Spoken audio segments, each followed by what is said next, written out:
Israel একটি নাম, একটি রাষ্ট্র, কিন্তু তার অপরাধের তালিকা যেন এক রক্তাক্ত মহাকাব্য। প্রতিদিন নতুন নতুন হামলা, প্রতিদিন নতুন করে লেখা হয় এক একটি রক্তাক্ত অধ্যায়। নেতানিয়াহু যেন রক্ত দিয়ে হাত ধুয়েও শেষ করতে পারছে না তার রক্ত পিপাসা। মাত্র কয়েকদিনের ভয়াবহ হামলায় ইরানের 585 জন নাগরিক শহীদ হয়েছেন। আর তার থেকেও ভয়ানক সত্য হলো, এই নিষ্ঠুরতা অনেক মিত্র রাষ্ট্র নীরবে দেখছে, উপভোগ করছে, হয়তো আড়ালে ইসরায়েলের প্রশংসাও করছে। কিন্তু এবার গল্পে এসেছে নতুন মোড়। এবার নীরবতা ভেঙে তীব্র সমালোচনা করেছে তারই এক মিত্র দেশ। কোন সে দেশ? কোন দেশের সুবুদ্ধির উদয় হলো? জর্ডান, এক মুসলিম দেশ। একসময় যারা ছিল ইসরায়েলের গোপন মিত্র, কিন্তু মাত্র কিছুদিন আগেও তারা কি করেছিল জানেন? ইরান যখন ইসরায়েলের ড্রোন ও ক্ষেপণাস্ত্র ছুড়েছিল, তখন জর্ডান তার নিজেদের আকাশেই ধ্বংস করে দিয়েছিল। শুধু তাই নয়, ইসরায়েলি যুদ্ধ বিমানকে ইরান আক্রমণের জন্য নিজেদের আকাশসীমা ব্যবহার করার অনুমতি দিয়েছিল তারা। কিন্তু আজ সব হিসেব উল্টে গেছে।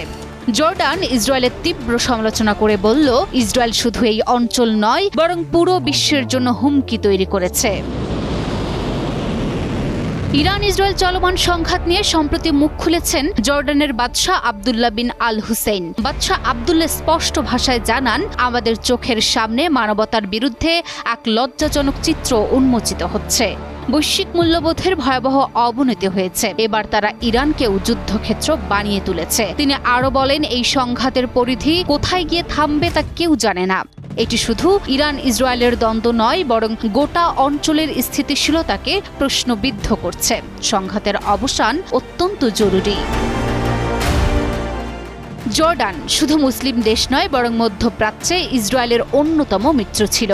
ইসরায়েলের সঙ্গে সীমান্ত ভাগাভাগি করে জর্ডান। ফলে ইসরায়েলের সঙ্গে যে কোনো বৈরী সম্পর্ক অর্থনৈতিকভাবে দেশটিকে আরও ক্ষতিগ্রস্ত করতে পারে।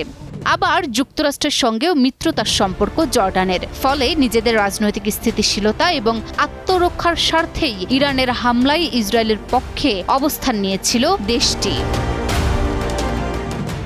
মধ্যপ্রাচ্যের রাজনীতিতে এমন কিছু ঘটনা ঘটে যায় যা গোটা দুনিয়াকে হতবাক করে দেয়। আর এবার এমনই এক বিস্ফোরক অবস্থান নিয়েছে জর্ডান। সবাইকে অবাক করে দিয়ে ইসরায়েলের কঠোর সমালোচনা করেছে জর্ডান। এই অবস্থান যেমন আরব দুনিয়াকে অবাক করেছে, তেমনি ইসরায়েলকেও অস্বস্তিতে ফেলেছে।